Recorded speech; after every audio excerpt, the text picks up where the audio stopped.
Hello students, let us understand a very interesting concept which is related to national income. National income के लिए exam point of view हम दो चीजें पढ़ेंगे. The very first thing is that is income method of measuring national income. उसके बाद हम देखेंगे expenditure method of measuring national income. And I hope आप सबको पता है व्हाट इज नेशनल इनकम, है ना, कंट्रीज इनकम. ओके, जिसका हम सबसे पहले क्या स्टार्ट करेंगे, income method. Okay, income method में आप सबसे पहले if you see that is the income method is also called as factor cost method. क्या मेथड बोलते हैं इसको? Factor cost method. Okay, according to this method, है ना, income of all citizen of a country received in a particular year is consider. यानी जितनी भी इनकम आ रही है throughout the year country में, है ना, वो सारी इनकम को कंसिडर की जाएगी. Which includes what? Factor cost include करता है. फैक्टर कॉस्ट क्या क्या है? Rent, wages, interest and profit. क्या क्या है factor cost? Rent, wages, interest and profit. But it does not include क्या नहीं इंक्लूड होता है इसमें? Transfer payment. क्या नहीं इंक्लूड होता? Transfer payment. ट्रांसफर पेमेंट यानी ऐसी इनकम जो अर्न नहीं की है. अर्न नहीं की हुई क्या होता है? गिफ्ट होता है, चैरिटी होती है, पेंशन होती है ना, ये सारी चीजें अर्न नहीं करते. These are transfer payments. Okay, क्या लिखा है? दिस डेटा, ये जो डेटा मिला है इनकम मेथड का कैलकुलेट करने का, कहाँ से मिला? This data is obtain from income tax, books of account, data reports and estimates of small income of a particular business.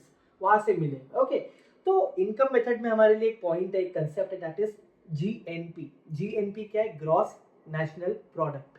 Gross national product can be treated as sum of factor incomes. क्या है? Sum of factor income, है ना. Rent, wages, interest and profit हमारे लिए क्या है? Factor income है ना.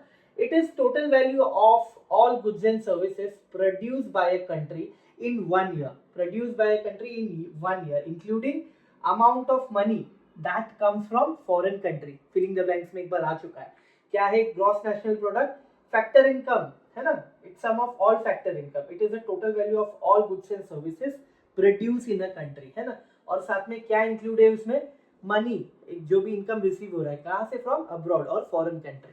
ओके, नेशनल इनकम यहाँ पे कैसे कैलकुलेट करते हैं हम? National income as per income method, that is rent plus wages plus interest plus profit, है ना. हमारे फैक्टर इनकम है plus mixed income plus net exports plus net receipt. Net export आपको पता है हमें कैसे मिलती है? Export minus import. कैसे मिलती है? Export minus import.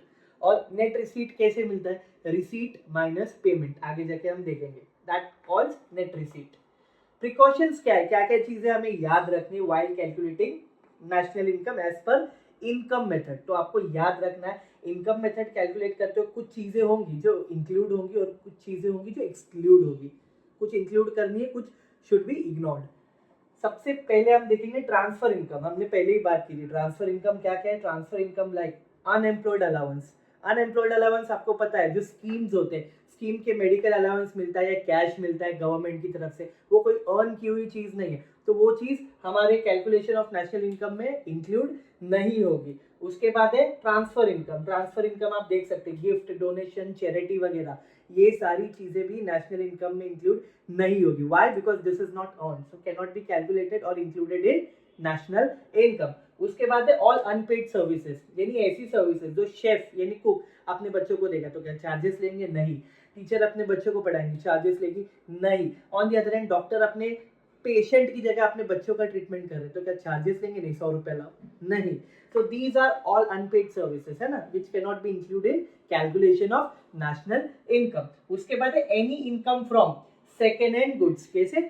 second hand goods से अगर आप कोई second hand goods क्या कर रहे हो? बेच, मतलब कोई गुड्स बेचो, जैसे कार हो गया, हाउस हो गया, उसको बेच के अगर आ रहा है तो वो भी चीजें नेशनल इनकम के कैलकुलेशन में ऐड नहीं होगी. ओके, उसके बाद इनकम फ्रॉम सेल ऑफ, देखो फाइनेंशियल एसेट की बात हो रही है, शेयर, डिवेंचर, बॉन्ड्स, ऐसी चीजें फाइनेंशियल सिक्योरिटीज, है ना. तो अगर ऐसे फाइनेंशियल एसेट को बेचकर अगर आप कोई इनकम अर्न कर रहे हो या कोई मॉनेटरी गेन्स कर रहे हो, it will not included in national income, है ना. उसके बाद क्या चीजें इंक्लूड होगी? क्या चीजें इंक्लूड होगी नेशनल इनकम में? That is undistributed profit. क्या इंक्लूड होगा? Undistributed profit. अनडिस्ट्रीब्यूटेड प्रॉफिट का सिंपल मतलब है, देखो कंपनी प्रॉफिट में का कुछ ऐसा हिस्सा रखती है जो किसी को अभी बांटना नहीं, वो कंपनी अपने पास खुद रखती है, whether you call it retained earnings या उसका खुद का पैसा है, या वो यूज नहीं कर रही है कहीं, या किसी को बांटने नहीं वाली है, किसी को देने नहीं वाली है, that is undistributed profit of companies, है ना। तो जैसे इनकम फ्रॉम गवर्नमेंट प्रॉपर्टी या कहीं से भी इनकम आ रही हो, वो चीजें क्या होंगे, नेशनल इनकम के कैलकुलेशन में as per income method include होंगी। उसके बाद इम्प्यूटेड वैल्यू। इम्प्यूटेड वैल्यूज क्या होते हैं, सबसे पहले है self consumption.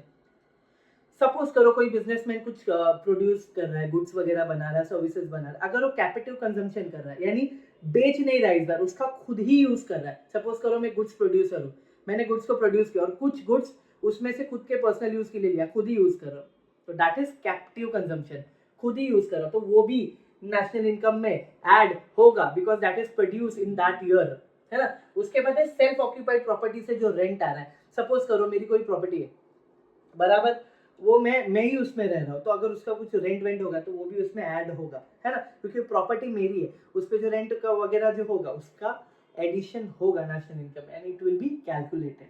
So with this हमने क्या देखा, income method of measuring national income which is very easy, है ना। उसके बाद हम क्या देखेंगे,